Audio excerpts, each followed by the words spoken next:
October 1941. The world holds its breath. Across the vast, frozen plains of Russia, the fate of humanity hangs in the balance. For Lancer Hans, a young grenadier in Army Group Center, the world has shrunk to a universe of clinging mud and relentless cold. Every step is a battle against the earth itself, a thick, sucking mire that swallows boots, the wheels of trucks, and the morale of men. The rain is ceaseless. It is a gray, icy curtain that soaks through his summer uniform, a wretched reminder of the hubris with which this campaign was launched. The war was supposed to have been over by now. They were supposed to be parading through Red Square, not shivering in a flooded trench, sharing a slice of hard and moldy bread with comrades whose faces are already masks of fatigue and despair. The cold is a silent enemy, more insidious than the bullets of the Red Army.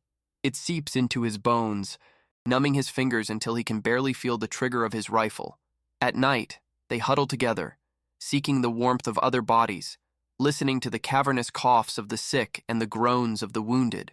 In mud-slicked tents, doctors do what they can, amputating frost-bitten limbs with saws that screech in the frigid silence. Hans looks east, towards the invisible horizon where Moscow lies. The city has become a myth, a monster that devours armies. With each passing day, the optimism of summer fades a little more, replaced by a corrosive doubt. Rumors fly through the trenches. They say the Russians are bringing troops from Siberia, men born in the ice, phantoms who glide on skis and kill in silence. The routine is a monotony of misery. Watch, hunger, cold. The distant thunder of artillery is the constant soundtrack to their lives. Sometimes, a Stuka dive bomber tears through the overcast sky, its siren a shriek of fury promising a brief, violent reprisal. But even these moments of air power feel hollow, insignificant against the immensity of the Russian land and the tenacity of its people. And winter, the real General Winter, has barely begun to show its face. The man who had promised a swift victory, the architect of this steel onslaught, was Colonel General Heinz Guderian, nicknamed Fast Heinz. He was the very embodiment of the Blitzkrieg, a brilliant, impetuous commander, often in conflict with a high command he considered slow and timid. His career was a blazing trail of triumphs, from the plains of Poland to the fields of France. His doctrine was simple: speed, deep penetration, decisions made on the move. Guderian commanded the 2nd Panzer Group, the southern spearhead of Army Group Center. To him, Moscow was not just a city. It was the brain, the heart, and the nervous system of the Soviet giant. To capture it, he believed with an almost religious faith, would trigger the total collapse of Stalin's regime. It was the strategic center of gravity, and every fiber of his being screamed that he must take it before winter paralyzed his tank army. His frustration had peaked weeks earlier, when Hitler had diverted his forces south, towards Kiev. A loss of precious time, a catastrophic strategic blunder that now forced them into a desperate race against the calendar. He returned to the Moscow axis with a renewed but urgent confidence, underestimating not only the iron will of his adversary, but also the brutality of the Russian weather about to be unleashed. The offensive, christened Operation Typhoon, began on the 2nd of October with apocalyptic fury. It was a success so overwhelming it seemed to confirm all of Guderian's predictions. In the gigantic pockets of Vyazma and Bryansk, Field Marshal Fyodor von Bock's Army Group Center encircled and annihilated entire Soviet armies. Over 660,000 Red Army soldiers were captured. The road to Moscow seemed to be an open highway to victory. Guderian, in the south, advanced with breathtaking speed. His vanguard took the city of Orel so completely by surprise that the streetcars were still running, a surreal detail that fueled the legend of his invincibility. German morale soared. Victory, the officers told their men, was a mere formality, just a few more kilometers. But Hitler's and the German High Command's plan was more complex than a simple race. Operation Typhoon was conceived as a double pincer movement. The panzer groups of Guderian, Hoth, and Hopner were to encircle the capital, trapping its defenders in a cauldron from which there would be no escape. With nearly 2 million men, thousands of tanks and aircraft, it was the largest concentration of military force ever assembled for a single objective. They believed that with the fall of Moscow, the main railway and political hub, the Soviet Union would disintegrate. On the other side of the hill, a man of peasant stock and iron will prepared to face the storm. His name was Georgy Zhukov. He was a man forged in the brutality of the Russian Civil War, pragmatic, ruthless, and brutally efficient. His rise through the Red Army had been meteoric, marked by an unforgiving demand for results and a willingness to sacrifice his men in horrifying numbers to achieve his objectives. Unlike the sycophantic generals surrounding Stalin, Zhukov was not afraid to speak the truth, no matter how harsh. His genius lay in his understanding of large-scale warfare, his ability to organize defenses in depth, to squeeze every last drop of resistance from his troops, and above all, to hoard strategic reserves and unleash them at the precise moment and in the exact place. From the German perspective, his greatest flaw was his apparent disregard for human life, using his soldiers as an inexhaustible resource to bleed the Wehrmacht to exhaustion. And as the Wehrmacht advanced, Zhukov bided his time, studying maps, amassing forces, preparing for the clash that would define the war. He was not fighting with men and tanks alone. He had two secret allies, two Russian generals who had never been defeated, General Mud and General Winter. And then the Rasputitsa arrived. The autumn rains fell with a biblical fury, transforming the landscape into a sea of mud. The unpaved roads became rivers of sludge that paralyzed the legendary Blitzkrieg. Guderian's panzers, designed for mobile warfare, sank up to their turrets. Supply trucks became mired hundreds of kilometers behind the lines. The exhausted infantry advanced at an agonizing pace, meter by agonizing meter. This forced pause was a gift from heaven for the Soviets. As the German advance drowned in the mud, Stalin made a decision that would change the course of history. Overcoming the initial panic that had led to the evacuation of the government to Kuibyshev, he declared that he would remain in Moscow. It was an act of defiance that resonated throughout the nation. On the 10th of October, he summoned Zhukov. The fate of the capital, and perhaps the world, was decided in that conversation. Moscow was in a panic. Disorder and looting spread through the streets. The situation seemed hopeless. Stalin asked his general directly, his voice thick with tension, "Speak to me frankly, as a communist. Can we save Moscow?" Zhukov's reply was immediate and unflinching. "Yes, we can, but I urgently need every available reserve." In that instant, Stalin placed his absolute faith in this rough, relentless man.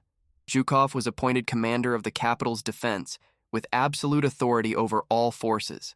At the Soviet High Command, the Stavka, the decision was unanimous. Defend Moscow to the last drop of blood. Zhukov set to work with a frenetic energy. He organized the construction of multiple defensive rings around the city. Hundreds of thousands of civilians, mostly women and the elderly, were mobilized to dig miles of trenches and anti-tank ditches in inhuman conditions, armed only with picks and shovels. He consolidated the remnants of the shattered units from Vyazma and Bryansk, forming new divisions from the survivors. He created 12 divisions of people's militia from the factory workers. Poorly equipped and worse trained, they were thrown into battle to buy time, sacrificed en masse to slow the German advance, and most crucially, he demanded the transfer of the elite Siberian divisions. Thanks to intelligence from his spy Richard Sorge in Tokyo, Stalin knew Japan would not attack. Those troops, fresh, well-equipped, and experts in winter warfare, were now on their way to Moscow. The German war machine had ground to a halt, choked by the mud, waiting for the ground to freeze so it could resume its advance. But while they waited, Zhukov was weaving a web of steel and fire around the capital. The stage was set for the final collision. The question was no longer if the Wehrmacht would take Moscow, but if it could survive the hell that Zhukov was about to unleash. The fate of the Second World War would be decided in the snow-covered outskirts of this city. Before we dive into the frozen heart of the battle and analyze every tactical move, every act of heroism, and every desperate decision that tipped the scales, if you are passionate about military history told with the rigor and depth it deserves, this is your channel. Subscribe and activate notifications so you don't miss a single chapter of our journey through the moments that defined our world. Your support allows us to continue creating this content. By mid-November, the ground finally froze. The mud turned into a surface as hard as iron. For the Germans, it was the signal they had been waiting for. Operation Typhoon resumed with renewed ferocity. The Wehrmacht launched its final offensive, the one they believed would end the war. In the north, the 3rd and 4th Panzer Groups smashed through the Soviet defenses, an avalanche of steel that seemed unstoppable. They reached within 25 kilometers of the Kremlin. Vanguard officers claimed they could see the golden domes of Moscow's churches through their binoculars. Victory was within their grasp, so close they could almost taste it. But every meter of ground gained was paid for in blood. Zhukov's defenses were elastic, yielding ground slowly while inflicting terrible punishment. The German tanks, the Panzer III and Panzer IV, encountered a nasty surprise: the Soviet T-34. With its sloped armor that deflected shells and its powerful 76mm cannon, it was superior to anything the Germans had on the field. Panzer crews, accustomed to dominating the battlefield, suddenly found themselves outgunned, hunted in deadly ambushes by these formidable new adversaries. And then there was the sound, an unearthly howl that froze the blood in their veins, followed by a storm of fire and shrapnel. It was the Katyusha rocket launchers, Stalin's organs. Their effect was as much psychological as physical, shattering entire formations and breaking the morale of the most veteran soldiers. The war had become a brutal, head-on fight, a far cry from the elegant war of movement Guderian had perfected. Meanwhile, in the south, Guderian's 2nd Panzer Group attempted to complete the encirclement. Their objective was Tula, a crucial industrial city that anchored the entire southern flank of Moscow's defense. Guderian threw his panzers against the city, expecting a quick victory that would open the way to surround the capital. But in Tula, he hit a wall. The Soviet 50th Army and the city's worker militias fought with suicidal ferocity. They defended every street, every building, every factory. The defense of Tula became a symbol of Russian resistance, a turning point on the southern front. Guderian's attacks smashed against the city's defenses again and again, his tanks destroyed by anti-tank guns hidden in the rubble and by infantry fighting with fanatic determination. And then, the temperature plummeted. The true Russian winter arrived not as a guest, but as a conqueror. Temperatures dropped to 30 degrees below zero, and then 40. The German army, equipped for a summer campaign, was utterly unprepared. The oil and tank and truck engines froze, immobilizing the war machine. Automatic weapons jammed, rifle bolts froze solid. For the soldiers, it was a hell of ice. Their summer uniforms offered no protection. Frostbite became an epidemic. The diaries of German soldiers from that time are a chilling testament to their suffering. "We tried stuffing newspapers into our uniforms to keep warm," one wrote. Another described how they had to use the frozen corpses of horses as signposts in the blizzards to keep from getting lost. It is estimated that the Wehrmacht suffered 250,000 cases of frostbite, resulting in tens of thousands of amputations. Deep snow, over a meter high, covered everything, erasing roads and trenches, making any movement a Herculean task. The German attack, which had reached the very gates of Moscow, was stopped dead in its tracks. The soldiers, exhausted, frozen, and out of supplies, could advance no further. The offensive was dead. In the midst of this chaos, on the 7th of November, with the Germans at the city gates, Stalin made the boldest act of defiance of all. He ordered the traditional October Revolution parade to be held in Red Square. As tanks and infantry marched across the snow, Stalin delivered a speech that was broadcast to the entire country. He invoked the great heroes of Tsarist Russia, Alexander Nevsky and Mikhail Kutuzov, and declared, "The whole world is watching you." The troops marched directly from the square to the front lines, a gesture of immense symbolic power that galvanized the morale of the city and the nation. At the same time, the cruelty of total war was on full display.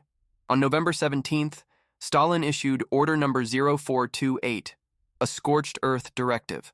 It ordered partisans and special units to destroy and burn all settlements within a 40 to 60 kilometer radius of the front line to deny any form of shelter to the German troops. It was in carrying out this order that a young partisan, Zoya Kozmo-Demyanskaya, was captured, tortured, and executed, becoming a martyr and one of the most powerful myths of Soviet propaganda. The battle for Moscow had become a primal struggle for survival. For the Germans, it was a battle against the enemy, against the weather, and against their own freezing bodies. For the Soviets, it was an apocalyptic defense of the motherland, a fight in which every man, woman, and child had a part to play. The initiative, which for months had belonged to the Wehrmacht, was about to change hands in the most brutal and bloody way imaginable. December 5th, 1941. That date would be seared into the memory of the German army. With the Wehrmacht's troops paralyzed by the cold, their supply lines shattered, and their morale at rock bottom, Georgy Zhukov unleashed his hell. He launched his massive counteroffensive. It was the moment he had been waiting for, the blow he had meticulously prepared while the enemy bled out at the gates of the capital. Over 100 fresh divisions were thrown into the attack along the entire Moscow front. Among them were the dreaded Siberian divisions. These were men accustomed to extreme cold, dressed in quilted winter uniforms, felt boots, and fur hats. They moved swiftly on skis, appearing like ghosts in the blizzard, striking the flanks and rear of a frozen immobile enemy. The Soviet attack caught the Germans completely by surprise. It was a systemic shock from which they would never fully recover. The Wehrmacht units, which had believed themselves on the verge of victory, suddenly found themselves fighting for their lives. Exhausted and demoralized, they began to fall back in disarray. What had been a relentless advance turned into a chaotic, desperate retreat.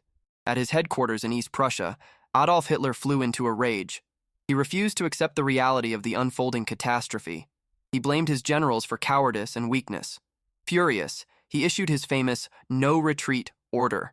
He demanded that the troops stand fast, defend their positions to the last man, form defensive hedgehogs, and resist at all costs. This order brought him into direct conflict with his commanders on the front, especially Guderian. The architect of the Blitzkrieg knew that holding static positions in the depths of the Russian winter, without supplies and surrounded, was a death sentence. To save the remnants of his 2nd Panzer Army from encirclement, he defied Hitler's direct order and executed a fighting withdrawal, trading ground to establish a more sustainable defensive line. Hitler's reaction was fulminating. He considered Guderian's action an act of insubordination and betrayal. On December 26th, Heinz Guderian, Germany's most brilliant tank general, was relieved of his command and sent into the reserves. The collision between the reality on the front lines and the Führer's fantasy had claimed its first major victim in the high command. Zhukov's counteroffensive was a stunning success. News of the German retreat spread like wildfire across all fronts. For the first time in the war, the invincible German army had not only been stopped but was being forced back. The effect on morale was incalculable. For the Soviet troops, it was proof that the enemy could be beaten. For the Allies in the West, it was a ray of hope in one of the darkest moments of the war. For the Germans, it was a psychological rupture. The myth of the Wehrmacht's invincibility was shattered in the snows of Moscow. Frustration and despair gripped the German high command as they watched their master plan for a swift victory devolve into a protracted, bloody war of attrition, a war they knew Germany could not win. By January of 1942, the Red Army had pushed the Germans back between 100 and 250 kilometers from Moscow. The capital was safe. The direct threat to the city would never return. Operation Typhoon had failed. The Battle of Moscow was over. The human cost of this victory was astronomical, a figure that defies comprehension. Casualty estimates vary, but it is believed the Axis suffered between 250,000 and 400,000 killed, wounded, and missing.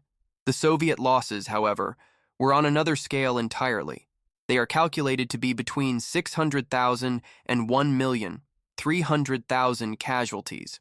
In a single battle, the Soviet Union suffered more deaths than the United States and the United Kingdom combined in the entire Second World War. The Battle of Moscow was the decisive turning point of the war on the Eastern Front. It was the Wehrmacht's first major land defeat, a blow from which it would never fully recover.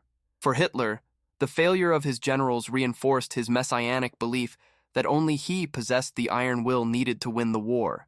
He assumed direct command of the army, a decision that would lead to even greater disasters, like Stalingrad. For Stalin and the Soviet Union, it was a moral and strategic victory of immeasurable proportions. It proved to the world and to themselves that they could withstand the might of the Nazi war machine and drive it back. It solidified the determination of the Soviet people to fight to the final victory, no matter the cost. The legend of Guderian, the master of lightning war, was forever stained by the mud and snow of Russia. The legend of Zhukov, the marshal of victory, was forged in the fire of Moscow's defense. On the vast, frozen plains surrounding the Russian capital, two visions of war collided, and one of them was buried under 2 meters of snow and corpses. The Blitzkrieg had died at the gates of Moscow, and with it, Hitler's dream of a 1,000-year Reich. The war would be long, brutal, and total.